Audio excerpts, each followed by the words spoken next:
Hey, Campfire crew, let's get it on.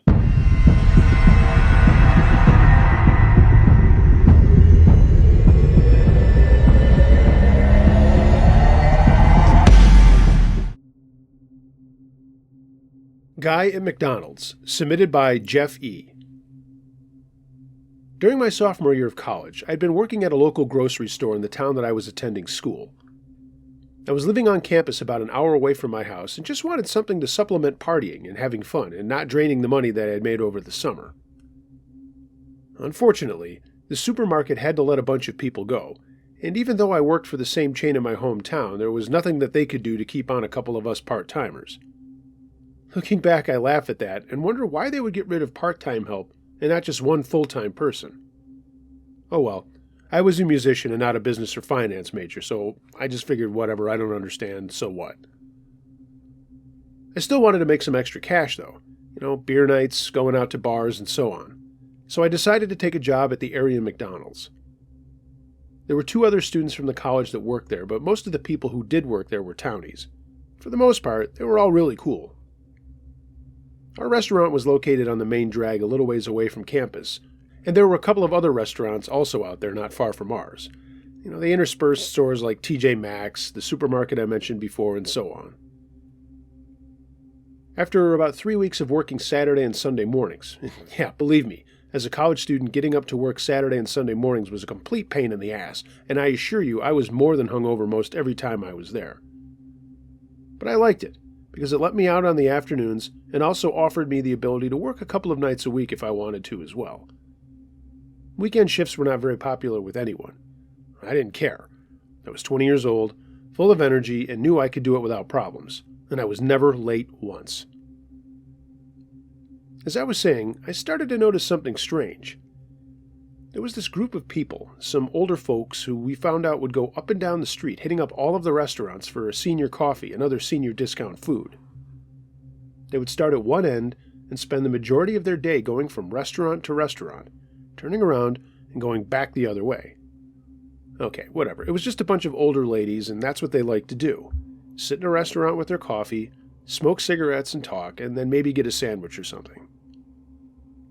The weird thing was, one of the women had this really weird son who would often accompany them. I didn't know if he was handicapped or mentally challenged, but he just kind of seemed really fucked up. He always was wearing a Led Zeppelin t-shirt, and he wore these aviator sunglasses that he never took off. For the most part, he always sat with them listening to them talk, and if I happened to be coming by, or anybody for that matter, just sweeping or cleaning up ashtrays, he would launch into these long diatribes about how Led Zeppelin was the greatest band of all time. Now, I also really like Led Zeppelin, but he, without prompting, would just start rattling off all these facts about the band. Usually, I would just go back into the kitchen, and everyone would start laughing, asking if I had just gotten the Led Zeppelin lecture. Again, he was harmless. That is, until one night, a couple of weeks later. I'd taken a fill-in job on, I think it was a Thursday night, as a coworker had called off, and I figured, what the hell, I'll do it. My manager told me if I did it, I could have Saturday morning off, and I thought, all right, looks like I'm going out Friday night and having some fun at a local bar. The guy I was talking about came in a little after the dinner rush when we were getting things back into order after lots of people had been in and out.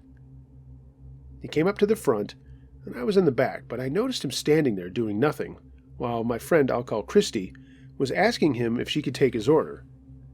He just had this blank look on his face, and then he finally ordered 2 combo meals. We all heard him order, and thought maybe he was getting food for his mom or something. But he wasn't. He took the food and went back to where all the people usually sat and smoked, and he put out both of the meals on the table, like one on his side, and the other on the other side. Right then, my manager asked me to go check out the men's restroom to see if it needed any attention, which the guy was right by. I hated going to check on bathrooms, but the normal maintenance guy who did all that stuff during the day did not work at night, so the responsibilities fell on us. It's just the way it is at a fast food joint. As I left the kitchen to go back to the restrooms, I heard the guy loudly talking and giving another Led Zeppelin lecture. He was giving it to an invisible person on the other side of the table. There was no one there, but he was carrying on a conversation and answering questions that no one had asked him. I stood there for a minute, but I didn't say anything. Went and took care of the bathroom, and then went back to tell my manager what was going on. Again, I don't know if the guy was mentally disturbed, but now I was starting to think maybe he was. I mean, he wasn't doing anything wrong, so there was nothing we could really say or do. I mean, he just sat there eating his food, smoking cigarettes, and going on and on about Led Zeppelin to this invisible friend. When a female coworker needed to go check on the women's bathroom, I was a little concerned that something strange might happen, so I told my manager I would hang around outside the restrooms in the back area, as no one else was there except this guy. I could just sweep up, check the garbage cans, that sort of thing. I don't know why, I just had a weird feeling. But nothing happened. The guy eventually got up, took the food across from him that had not been eaten, threw it in the garbage, and walked out the back door. Okay, I thought, man, that was a little odd. But again, he didn't do anything wrong. He paid for his food, he cleaned up, and he left. That Sunday, I noticed he was not with the group of women on their usual Saturday and Sunday treks. Again, not my business, so I just thought it was odd. At school, we were coming up on a break, and some other friends of mine were leaving earlier than I was. I was planning to go home for break too, but I picked up a couple of more evening shifts just for some extra cash to hang out with my homies when I got back to my hometown. This was right before Thanksgiving break, and I was planning on being home on the Wednesday before Thanksgiving. I'm sure everybody listening to this knows that this is one of the biggest party nights of the year. That's why I picked up a Monday and Tuesday night shift. Just wanted to have some more cash in my pockets when I saw my friends. As I was working in the back, the same thing happened as before. The guy came in, ordered 2 meals, and the entire process was repeated. But this time, the heated debate about Led Zeppelin with this imaginary friend started to get out of hand. He was the only guy back in the smoking area, and my manager went back to see what was going on. This dude was so irate about something that we couldn't understand. He had picked up the food for the invisible person and started whipping it at the wall and screaming about some song or one another. Before my manager made any decision about throwing the guy out, he walked over to ask the guy if he could please calm down, and if any other customers came in, they might have an issue with him yelling. I'm assuming he was really cool about it because my manager was pretty chill. He wasn't that much older than me at the time and was really good at his job and really good at leading all of us. The guy sat back down as my manager came into the back to go to his office. But as he was coming back and walking past us, we all heard a loud smash. My manager turned around and I followed him, along with my friend Tony, to see what the hell was going on. There was the guy, with blood all over his hands. He had kicked and punched the glass on the back door. I mean, he was bloody as all hell, and when my manager saw that, he told us to get back into the back and to call 911. He was going to stay out and try to handle this guy. We ran into the back. Tony went to the office to make the phone call, and I tried to explain to everybody up in front who didn't know what was going on what was actually going on. Then I heard my manager yell, and I ran back out of the kitchen to see what the next problem was. This guy had pulled out a knife and was swinging it around wildly, and my manager was backing up. He backed up into me without even turning, and he screamed, "Get back in the kitchen!" And I did. He followed, and we locked the door, and we told all of the girls, for whatever reason all of our cashiers were girls, to get into the kitchen as well. Tony had already called the police and told them what was going on. And then we heard the guy banging on the kitchen door. I mean, mind you, he could have just gone around to the front and made his way back into the kitchen. But he just sat there banging on the door over and over and yelling all this kinds of crazy stuff about Led Zeppelin. Eventually, things quieted down and we didn't hear him anymore. My manager went around to the front cash registers and slowly poked his head around the corner to look into the back of the restaurant. The guy wasn't there. Tony went up into the front and told my manager that the police were on their way. And that's when my manager looked over to the side where the drive-thru window was. There was the guy standing there, still having the knife in his hand, trying to climb in through the window. Again, the front door was open, the back door was open, and this dude was trying to climb in through a window? By this time, the girls had come up front and were screaming because they could see his bloody hands all over the windows, and of course his knife being waved around. It was a scary thing. I'm not going to lie to anybody. I was scared. Just then we heard sirens coming, and thank God there were no other customers that time of night, because I'm sure they would have all been freaked out and maybe even gotten hurt. Thank heaven for small favors, I guess. The funny thing is, the guy didn't even try to run when he obviously knew the police were on their way. He just stood there in the drive-thru as one car came up from behind him, and another car came from the exit. They had him in their headlights, and he just stood there.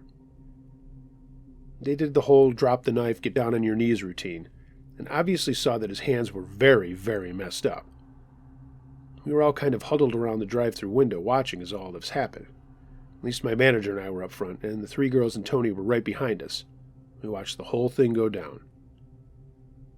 We heard an ambulance coming, and one of the police cars backed out of the drive-thru to let the ambulance in. And all the while, the guy just stood there, not saying anything. Then as the paramedics were going to get him on a stretcher, get him the attention that he needed for this very messed up hands, he looked directly into the drive-thru window at us with this crazy look on his face. Then he yelled, "Physical graffiti is the greatest Led Zeppelin of all time!" And that was it. They took him away. We all breathed a sigh of relief and had a lot of talking to the police about what had happened. My manager had to call the area manager to figure out how we were going to fix the door temporarily, and he made the decision to shut the restaurant down for the rest of the night. He was going to hire a cleaning crew to clean up all the blood, which I thought was pretty nice, seeing as how I didn't want to have any of us touching any of that. Who knows where that guy had been or what he was all about. So we wrapped things up, and my manager and area manager stayed on after we left. The next night I came in for my shift, and the door was taped up but still operational. I talked to my manager, who told me that the police had done a number of phone calls in their investigation, and it turns out this guy was off of some meds. He wasn't a drug addict or anything, and he wasn't mentally ill. He was just on some kind of medication that he needed to prevent him from acting out. I suppose it was some kind of adult Ritalin or something. And that was a messed up night. I remember after my Tuesday shift, I was going to jump in my car and head home for Thanksgiving break, knowing that the first things my friends were going to ask was, "Hey, how's it going?" Well, I knew I would have something to share, that's for sure. I never saw that guy again. Even on the Saturdays and Sundays, I never saw that group of women either. They stopped going up and down the street. I'm sure that there was a lot of embarrassment involved in that, and I feel bad that they might have thought that way. For all I know, the police might have told them to avoid the restaurant for a while. That spring, I got a job working on campus, so I ended up quitting that job, but I would stop by more than once on their cheeseburger special night and talk to my old manager. Over the years, I lost track of all those people, and I wonder where they are, just as much as I wonder where that guy is now. Hopefully he's alive, hopefully he's still on his meds, and hopefully he's not hurt anyone in a fit that he really couldn't control.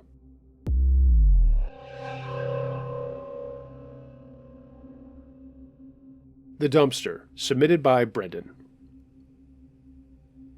6 years ago, when I was a junior in high school, I was a complete dick. I was screwing up in school, I never listened to my parents, I snuck out all the time and partied, and generally was just being a pain in the ass. I'd been to jail already for some minor issues, possession of marijuana, a disorderly conduct charge, and also got in trouble at my school with the truant officers. Yeah, I was on a really great road.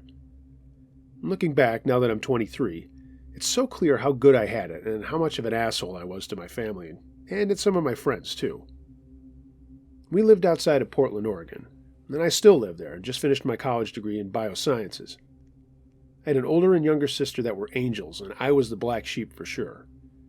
But the summer after my junior year, I did somehow manage to pass despite me skipping school all the time and being the jerk that I was. My father gave me an ultimatum. He told me that I had to get a job, and that was that.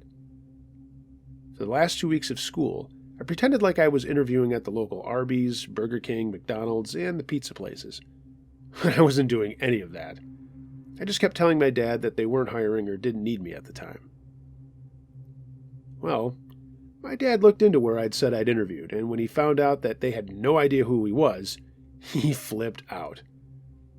I heard him talking to my mother one night as I was sitting in my room playing video games, and she was saying, "No, Bill, no," and my dad saying, "Liz, I'm fucking done, he's going." Doesn't take a genius to know who the he was in that conversation. A little while later, I heard the footsteps coming up the stairs and no knock on the door, my dad just bursting in and telling me to turn off my game. I looked at his face and I knew that this was not the time to be a jerk. He wasn't angry.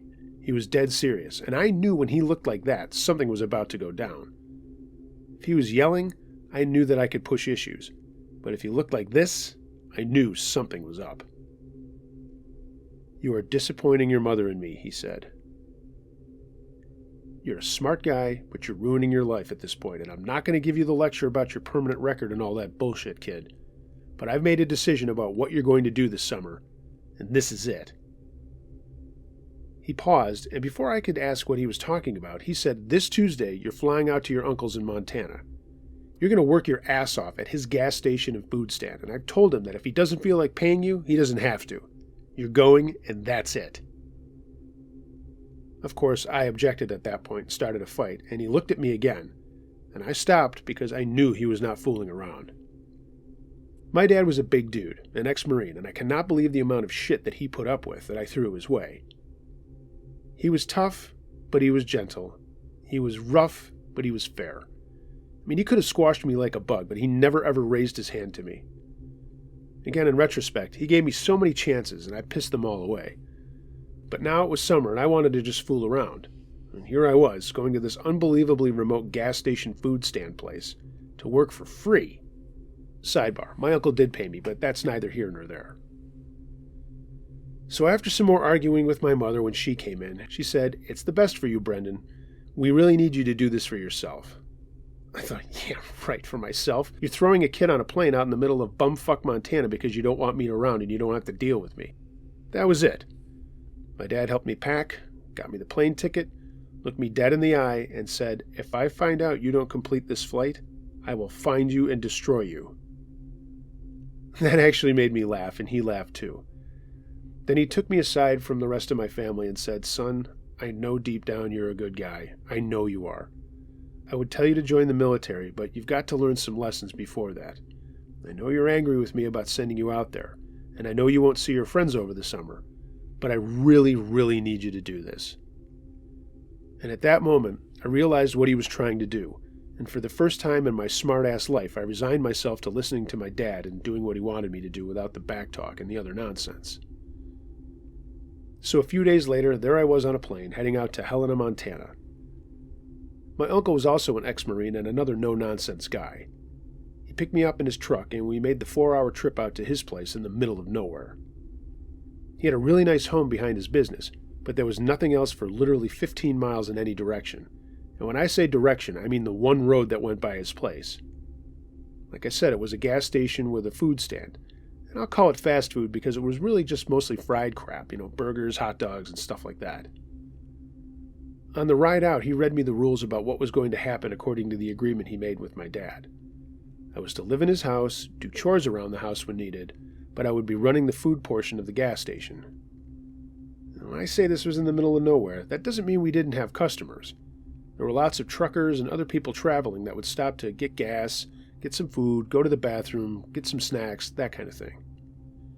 He had another business that he was mostly engrossed with, and he had 2 other people that ran the gas station. A girl named Emily, whom I had an unbelievably awesome fling with while I was out there, and a guy named Dave, who kind of worked between the gas station and the food stand. The food stand was really just a window off the gas station with stoves, fryers, and freezers. I would just wait until someone came up to the window, ordered whatever they wanted, and I would make it while they hung out in their cars or wandered around the parking lot. To be honest, it really wasn't that bad, and I started to feel like I was actually doing something that was helping others while not wrecking my own life. I'm not going to get into the fling that I just mentioned, but I will say that I'm still friends with Emily. She's just an awesome person. I told her all about why I was out there and how much of an asshole I was back in Portland. She understood and laughed and said the fresh air and hard work would change my mind about who I was and what I wanted to do with my life. She was 2 years older and had a little bit more under her belt than me. Okay, holy shit, that's a lot of backstory, and none of it's scary. But this is where it gets a little messed up. Behind the gas station and food stand, there was a dumpster. Surrounding the dumpster was an 8-foot chain-link fence with a gate at the front to keep out bears. And I will say it was supposed to keep out bears, but but oftentimes they would just scale the fence and get into the dumpster anyway, and I'm talking big, big bears. They weren't grizzly bears. You had to go out in the woods or the mountains to see those, which my uncle did take me out one time on a weekend to check out. There were black bears, which not as large, but are still majorly huge animals. They would wander around in the yard sometimes, and my uncle would scare them off with an air horn. One night after my shift, Dave was working in the gas station. We closed the food stand around 9, and it usually took me an hour or two to clean everything up, and take the garbage out to the dumpster. This was in the beginning of August, and the sun had gone down, and only the light from the back of the building shone out towards the dumpster. I opened the gate and closed it behind me, and I threw a bag of garbage in. And then I went back to get another bag and repeated the process. But for some reason, this time, on the second trip, I had a really strange feeling. After throwing the bag in, I turned around and realized what the strange feeling was. Standing at the gate was a huge black bear. He was staring right at me, and at first I froze. Then I remembered some things that my uncle had told me about making myself look bigger and making some noise to see if it would run away. I put my hands over my head and yelled, "Get out of here, bear!" And it backed up for a second and then ran around the side of the fence behind the dumpster. I waited for a little bit before just popping the gate open and running back to the building. I figured I'd better err on the side of caution because I knew that 50 yards would be longer than I thought, and that thing could catch me if it was still out there, if it wanted to. I reached in my pocket for my cell phone to call Dave, but I realized that my cell phone was back in the food stand. And oh shit. I could hear the bear at the back of the dumpster, where that was actually a wood and not a chain link fence.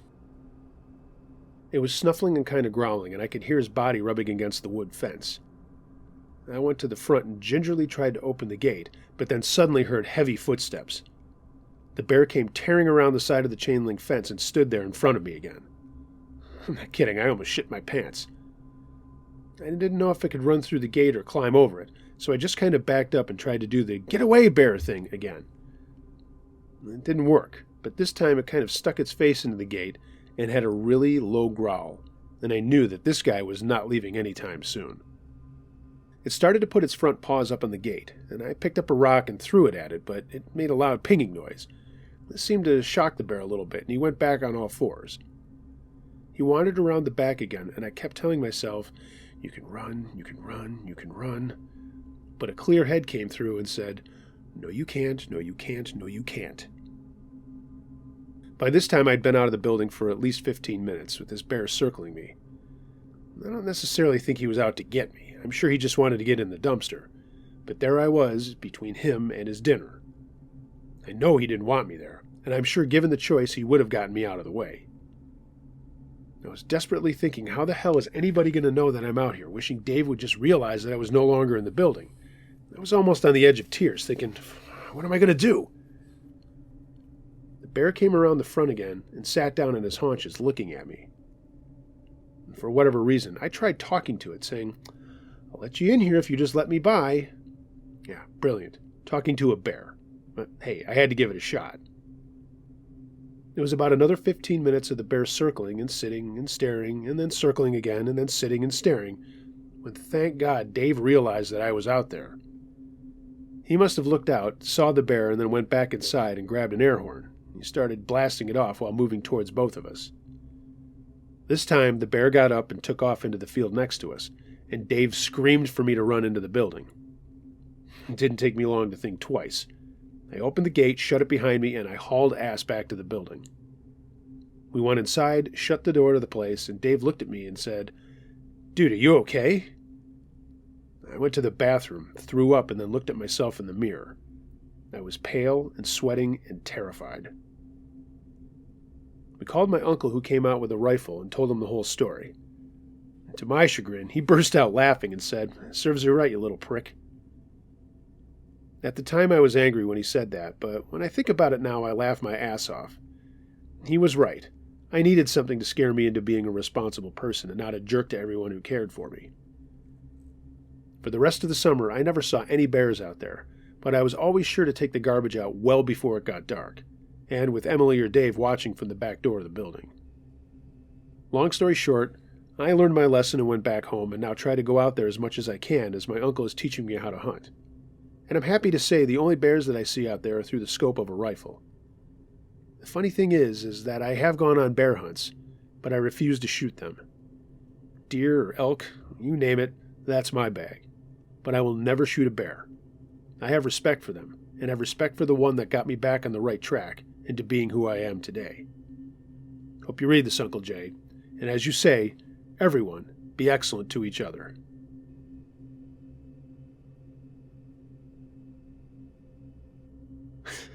Hey, that's my line, you prick.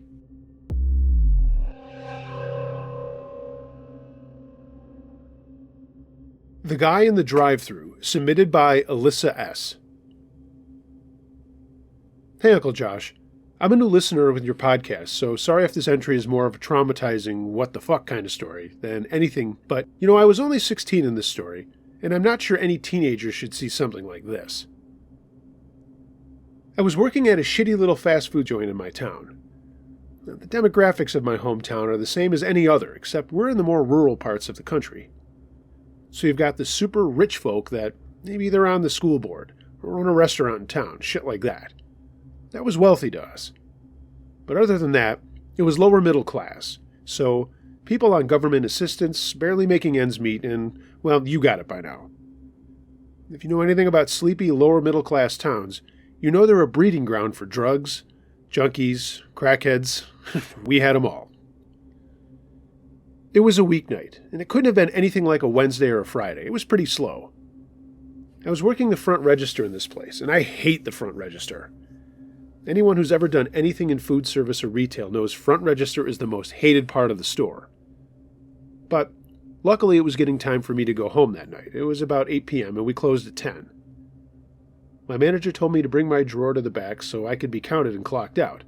There was another girl who was working drive-thru, and another girl who was expediting orders, and then there was our fry boy who was making orders. Like I said, it was pretty slow, so they were all sitting around shooting the shit. We were all pretty close friends, and we all went to the same school, knew the same people and such. Well, I was in the back, and I was counting my money and talking with my manager, and I heard the beep on the drive-thru, meaning there was a customer in front of our speaker. I heard the drive-thru girl, I'll call her Laura, begin our greeting to take their order. Nothing weird so far, but over the clacking of my coins against the counter, I heard Laura repeat herself once, and then a third time, like the person or whoever was there wasn't answering her. She finally started punching in an order after a second, so I figured maybe they were just having to make up their mind. I heard Laura tell them to pull around for their total, and by then I was already done with my drawer, and I was about to clock out. I don't know, maybe a minute or so later, I heard Laura shriek, and the drive-thru doors slammed with the loud crack sound they usually do. I heard our cook guy, and his last name was Smith, so we call him Smitty, and he was asking what the hell was going on. We heard all the rushing around, and by this point, my manager and I were standing up trying to get to the front from the back office, and we were met at the office door by our expediter girl, and her name was Nara. She was obviously freaking out, and she said, "Yo, this dude is fucking tripping." Laura came from around the corner, and she says, with tears and anxiety rolling down her face, "This guy in the drive-thru, I think he's having a seizure." We bolted to the window, and we saw Smitty hanging halfway out of the window trying to talk to the man. And that's when we saw this guy. He was convulsing, foaming at the mouth, and beating his head against the steering wheel and the headrest of his seat back and forth. Our manager went into panic mode, and she screamed to call an ambulance. We were all moving a mile a minute on what to do. Nara grabbed the phone to call EMS, and Smitty still hung out the window halfway in the guy's car, and my manager tried to ask him what the hell he was doing. Smitty turned around and he snapped, "His foot is on the fucking gas, bro!" We all went cold, and Smitty tried getting the keys from the ignition by dangling out the window and reaching as far as he could. But it was too late. This guy was rolling out of our drive-thru. Just so you get an idea, our drive-thru was kind of a bit of an incline.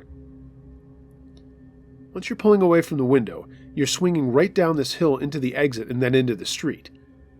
We all started shouting a laundry list of expletives as we rushed across our lobby to get out to the doors and then out to the other side of the building before this guy just rolled into oncoming traffic. We saw Smitty already there, opening the passenger door to the guy's car as it was in full motion. He must have just jumped right out the drive-thru window, feet first or something. He was a skinnier kid, and that would make sense. We saw him dive inside to jerk the e-brake and stop the car. All of us stood in front of the car just in case it started moving, which is a dumb move, but hey, we were all kids minus the manager.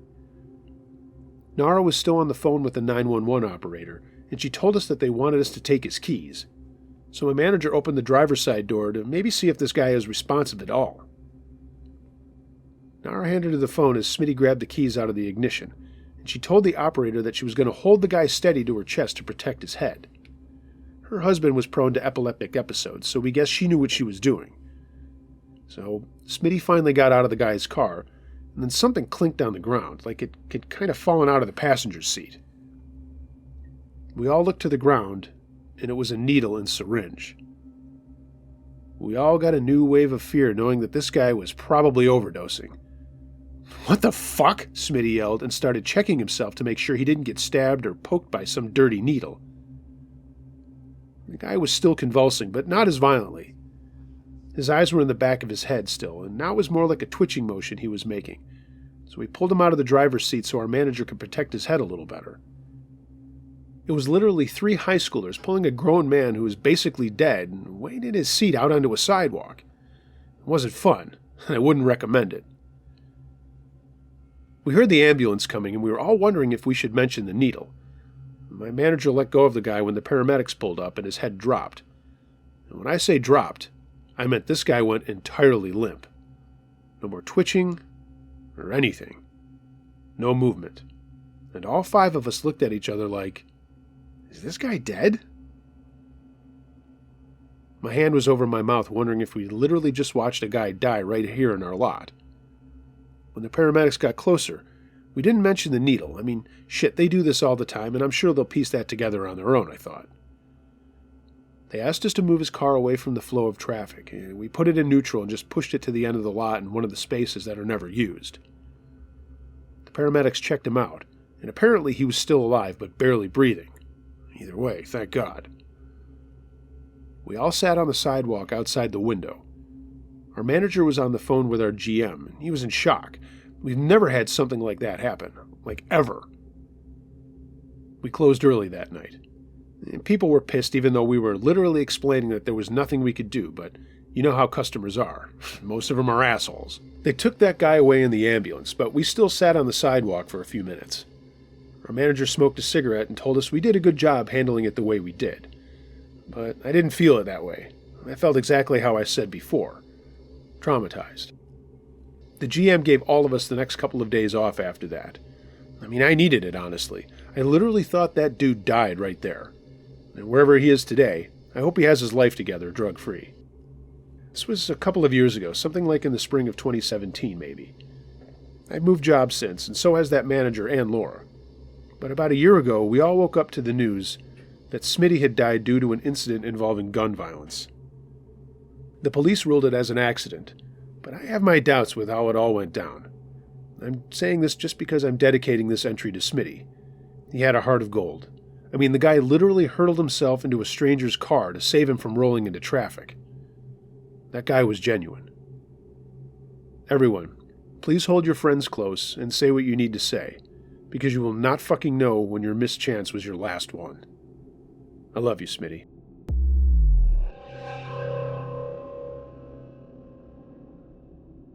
Creepy Coworker, submitted by Telly-O.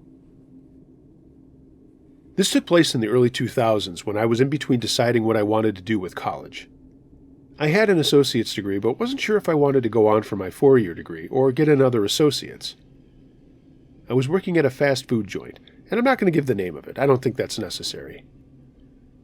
I don't want to say it was unbelievably demeaning, but it was a mundane job for a person of my age, and I'm not knocking it for those where that's all they can get for work, but at that point in my life, I was a 1380 SAT guy, trying to scrape up money for more schooling. I suppose that makes me sound like I think I'm superior, and at the risk of sounding wicked arrogant, I kind of admit I was above most of the people I was working with as far as intellect. I mean, call me a jerk, it's just the truth, and you'll find out why pretty fast. I was closing the store almost every night, 6 days a week easily. I wasn't what you would call an assistant manager. I was called a shift leader. Usually our manager or assistant manager was long gone by the time I was finishing up the things that I needed to finish up. Our front doors closed at 10, but the drive-thru was open until midnight. It was the only way you could get food. We had a woman who worked in the back, and at that time of night, we only really needed one person back there. There was me, a person who was mopping and wiping down all the tables in the dining room, and her, I'll call her Julie. There was also another woman who was running the drive-thru cashier, but she was kind of away from us. Julie was very strange. She would often talk to herself and often just be caught staring into space, missing out on orders.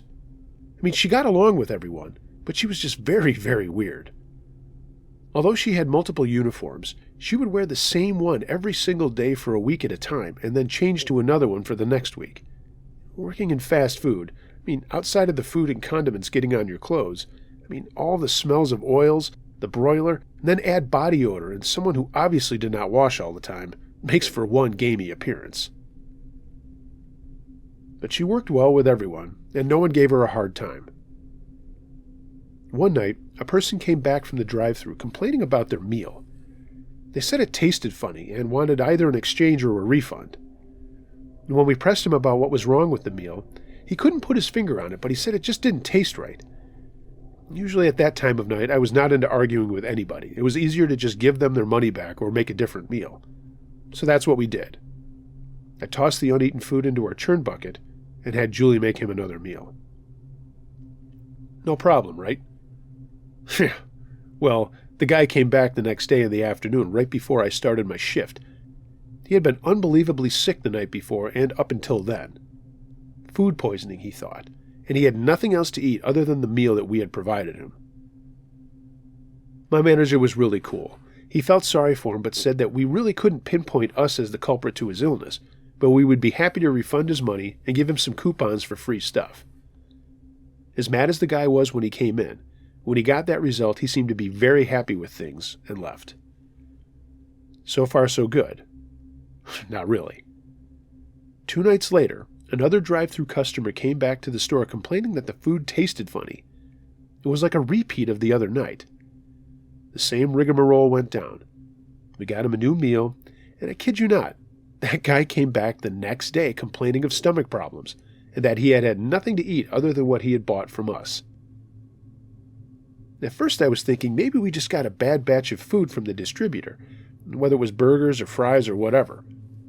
I went through all the orders and what had been delivered, and each time that the things happened were 2 separate orders that had been delivered by the distribution house. I couldn't put my finger on it, and neither could my manager. So I also ordered Julie to make sure that she had cleaned the broiler very thoroughly, and I was going to check it as well, and change the oil in the fryers on a nightly basis rather than an every other day basis, which is what we normally did. Things were fine until 2 days later. You guessed it, another customer complaining that the food tasted funny, and then returning the next day complaining of food poisoning. At this point, my manager started to get a little weary of what was going on in the kitchen. He pulled me aside before he left for the day and said, "I don't care what you do tonight.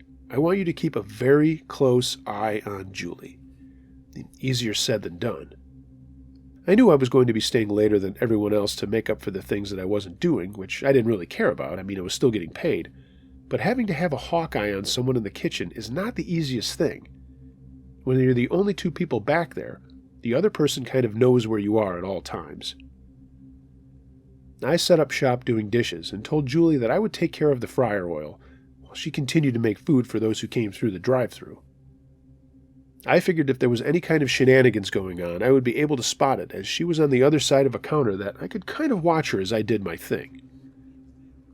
Nothing happened that night, and I reported back to my manager, but he said he wanted me to do the same thing the next night, and to expect to keep doing it for the next couple of nights just in case she was on to me watching her. Yeah, he spilled the beans. His theory was that if she got me used to doing what I was doing, we might catch her in something. We were at that point. He was convinced, before he even told me what I needed to do, that Julie was doing something to the food. He couldn't prove it, but he needed my help. He also said that if he was wrong, then he was wrong, but he had a strong suspicion that Julie was up to something. About a week later, I was continuing to do what my manager asked me to do, and nobody had been sick.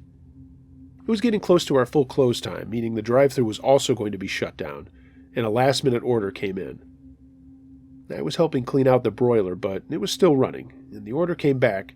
Julie started to put it together, and while I was on a step stool, kind of doing my thing, I was also looking over her shoulder, and I noticed her do something very strange and very disgusting.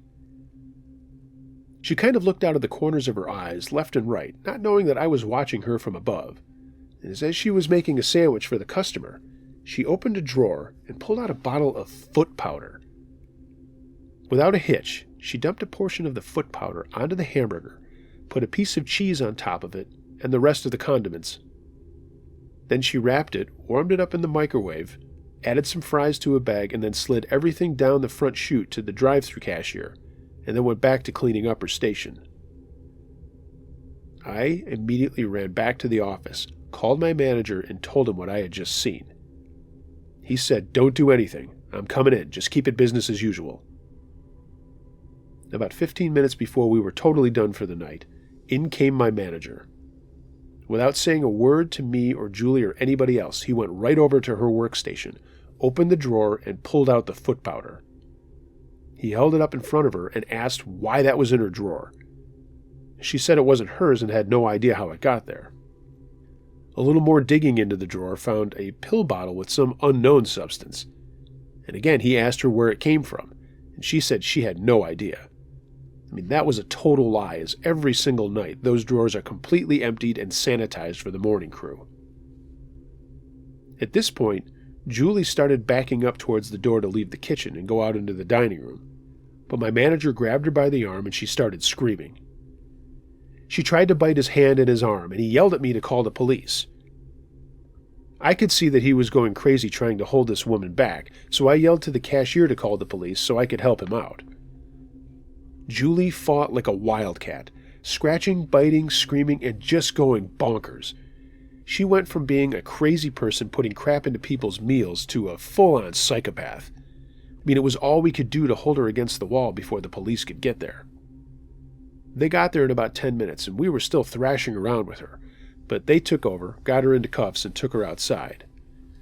We both made statements about what had happened, most of the story being on me because I saw what she had been doing. We showed them the evidence of the foot powder and the other substance, and they took her away.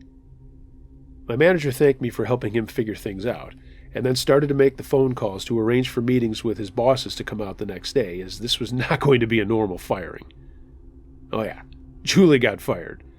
Julie also got charged with a bunch of things, and I do remember that the franchise owner threw the book at her because of his reputation, and the reputation of the company needed to be upheld.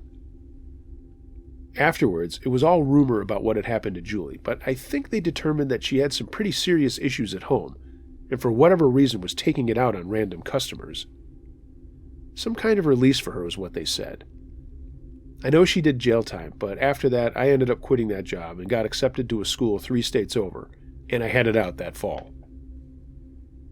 This is the point where most stories end with, "I hope so-and-so got the help they needed, and I hope they're doing okay now." But F her. She could have gotten people really, really messed up with what she was doing. I mean, that is so disgusting.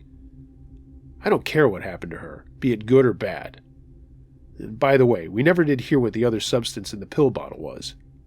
God knows, foot powder was bad enough.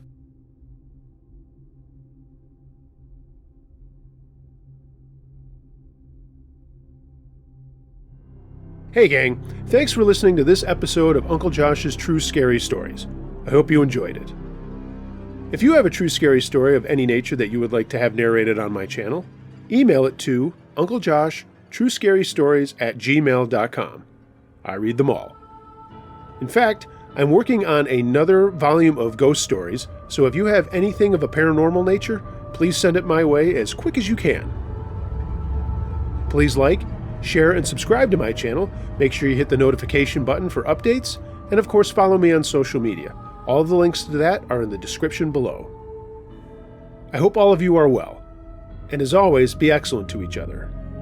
And until next time, be wary of things that go bump in the night.